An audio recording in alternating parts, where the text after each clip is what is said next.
I watched her laugh with someone else. Not just a smile, not just a polite chuckle. It was that deep, head thrown back kind of laugh. The kind she used to save just for me. They were sitting on a bench outside our old favorite coffee shop. The irony stung. I was across the street, hidden just enough by the crowd and the rain starting to drizzle. And for a second, I forgot how to breathe because I thought I was over it. I thought time had buried that ache. But there was again, raw, fresh, like a reopened wound. I didn't recognize the guy, tall, confident.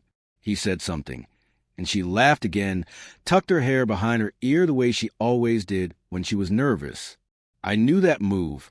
I knew all her moves. At least I used to.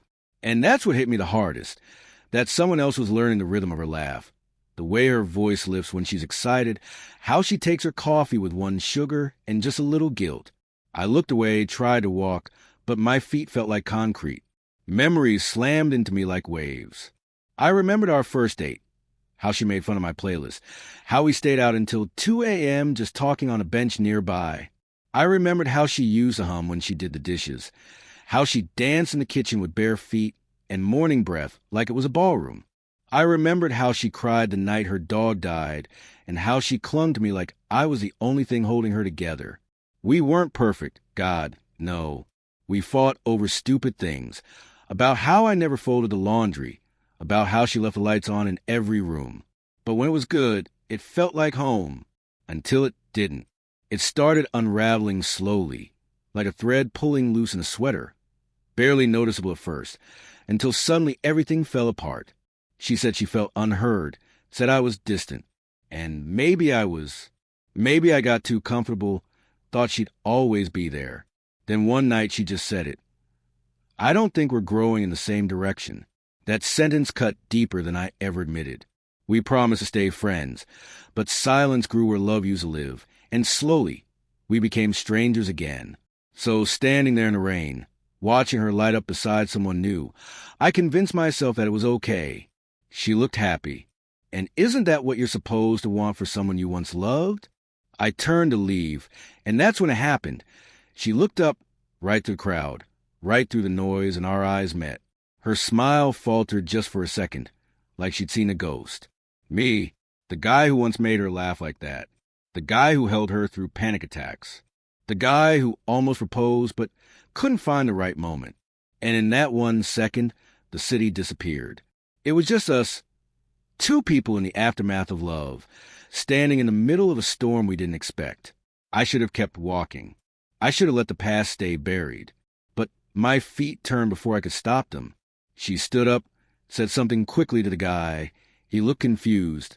Then she started walking toward me. The rain got heavier. People opened umbrellas. She didn't.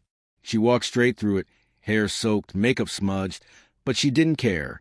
Neither did I.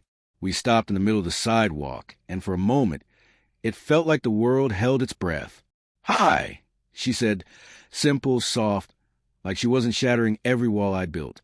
"Hey," I replied, voice barely above a whisper.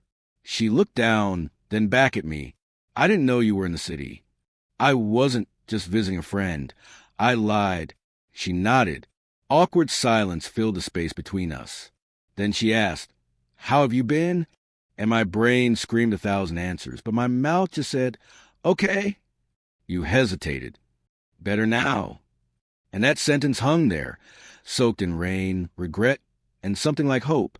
"I saw you laughing," I said. "I saw you looking," she whispered. A pause. Then she stepped closer. "I think about you," she said. "Sometimes a lot. Sometimes when I'm with someone else, and it feels wrong." Her voice broke. I didn't know how to reach out. "You didn't," I said. "Not once." "I know," she nodded, eyes glistening. "But I never stopped hoping I'd run into you somewhere. Somehow." I looked away, not because I didn't believe her, but because I wanted to, and that scared me. "Are you happy?" I asked. She shrugged. "I'm trying, but he doesn't know me the way you did." I wanted to tell her how long it took me to stop checking my phone, how her name still made my stomach twist, how her voice was a soundtrack to every empty room I sat in after she left. But I didn't.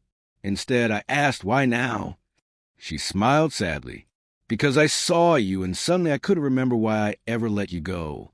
The rain was pouring now, but neither of us moved. You're still my favorite. What if, she whispered, and that's when I knew. This wasn't a reunion. It was a moment, a flicker in time. Maybe we'd talk again. Maybe we wouldn't. But in that rain-drenched instant, I realized something. Some people don't need a second chance. Just one honest moment to remind you that love, real love, never truly disappears. It just hides. And sometimes it finds you again in the middle of the city, in the middle of the rain, when you least expect it. To anyone listening, if you ever let someone go or watch them walk away, just know this. Closure doesn't always come with answers.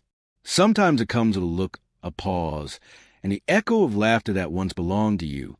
And if they ever look for you in the rain, don't be afraid to stop, even if it's just to remember.